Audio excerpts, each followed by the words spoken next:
Massive news regarding Grand Theft Auto 5 for next gen, my friends. We finally got some more information. What's going on with this thing? How is it actually improved? We didn't know any of this with the launch only like 11 days away. And finally, Rockstar's spoken out. They've addressed exactly, what we can expect from this brand new PS5, Xbox Series X and S update. What exactly does this bring to the table with this, what is it, third generation of Grand Theft Auto 5? So we're gonna go through it all here in this video. If you guys do appreciate this video and enjoy it, be sure to leave a like. It really helps out the channel more than you think. And if you guys are interested in the content and want to stick around for more, be sure to subscribe so you guys never miss any future videos. We talk about the games and play the games here on the channel, from let's plays and walkthroughs and guides to gaming news like this and gaming discussions, so stick around for more. Okay, so Grand Theft Auto 5 and GTA Online, if you don't know, it's coming March 15th for PlayStation 5 and Xbox Series X and Series S, right? And we knew a bunch of different things regarding this up until now,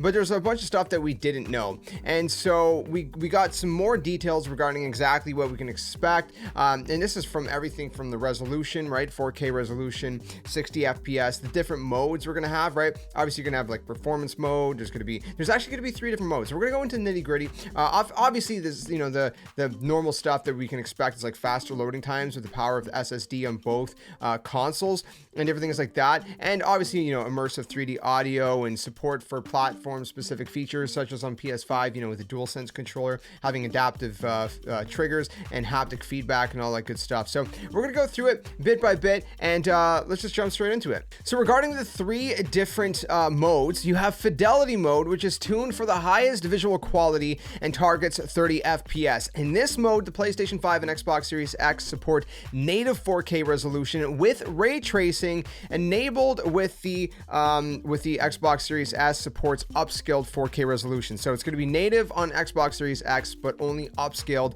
on the Series S. Then of course you have performance mode, which is tuned for the most responsive gameplay experience. It targets 60 FPS.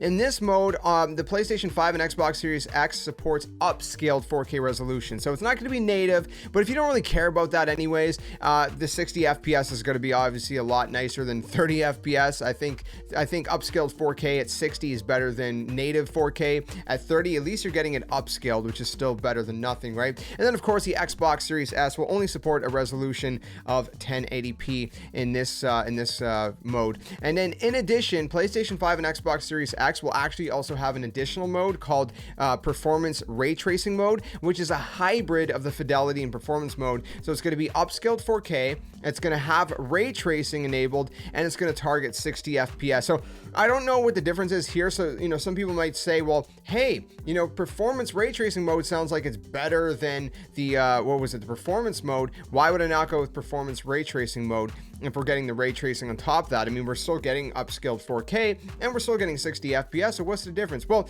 some of the differences that I would expect you may see, again, they didn't go too deep into it, is probably stuff that, like draw distance, right? So for example, in the performance mode, you might have a better draw distance. In the ray tracing mode, they're going to have to tweak some of the other, things that are outside frame rate and resolution. It could be even textures, shadows, different things like that. So I would assume that maybe some of that's going to be tweaked. For example, just kind of spitballing an idea.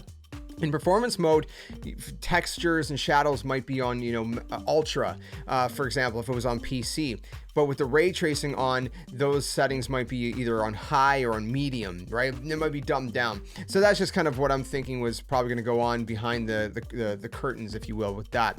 Anyways, we got a little bit more to talk about, so let's go into the rest of it. So they did mention that these new versions offer across-the-board improvements, right? Faster loading times, increased population and traffic variety, increased vegetation density, improved lighting quality across shadows, water reflections, and other elements, plus improved anti-aliasing, motion blur, highly detailed new explosions, fire, and much more. They also said there's new levels of responsiveness with haptic feedback and dynamic resistance via the adaptive triggers on PlayStation 5's DualSense wireless controller, adding new sensations to weather effects, directional damage, rough road surfaces, explosions, and much more. Platform-specific features also include immersive audio using Tempest 3D positional audio on PlayStation 5 and spatial sound on Xbox Series X and S. So we got a lot of the stuff, know, there. But then we move on to Grand Theft Auto Online, and you can see a little bit of what you can kind of expect from GTA Online with this new iteration. So basically, they just go on to say that 8+ years worth of gameplay additions delivered across 40 unique updates will continue to evolve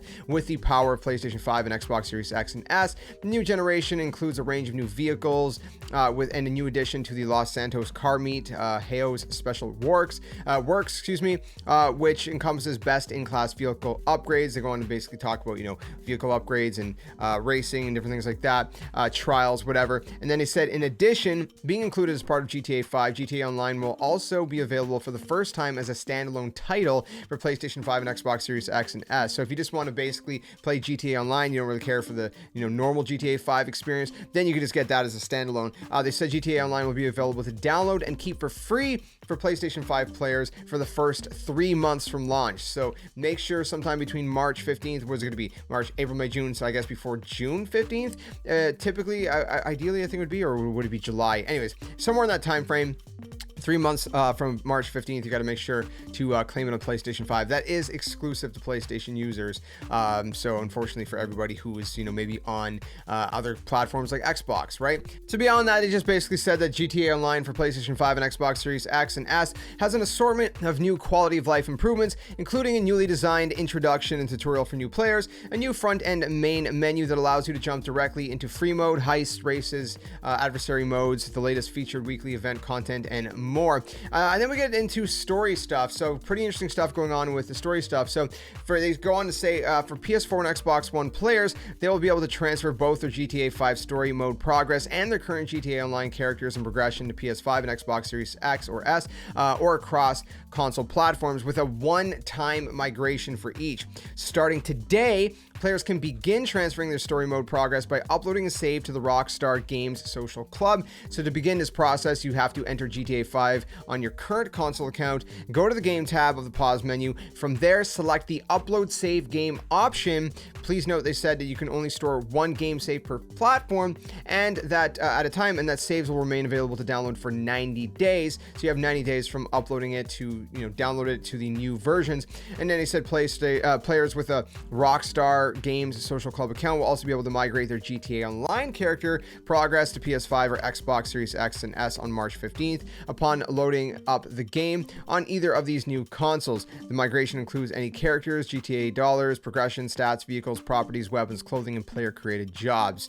So all that to say, March 15th through the PlayStation 5 store and Microsoft store is where you're going to be able to get GTA 5 and Grand Theft Auto Online, the new versions, and all that good stuff. And pre-purchase and preload will be beginning on March 8th. And there's also going to be physical releases coming in April. So if you want a physical version, you have to wait to next month for that. More information about that's going to come at a later date. So that's pretty much it, my friends. That is all we have to talk about regarding GTA 5's next gen and GTA Online finally coming. We've got a lot of information here. Let me know what you think about all this information, especially which mode do you plan to play on, fidelity, performance, or the kind of hybrid ray tracing mode. Let me know in the comment section below. Hopefully you guys enjoyed this one. Again, if you did, be sure to leave a like. It really helps out the channel, and I'll see you guys very soon. Another one. Stay safe, stay well, and until then, game on.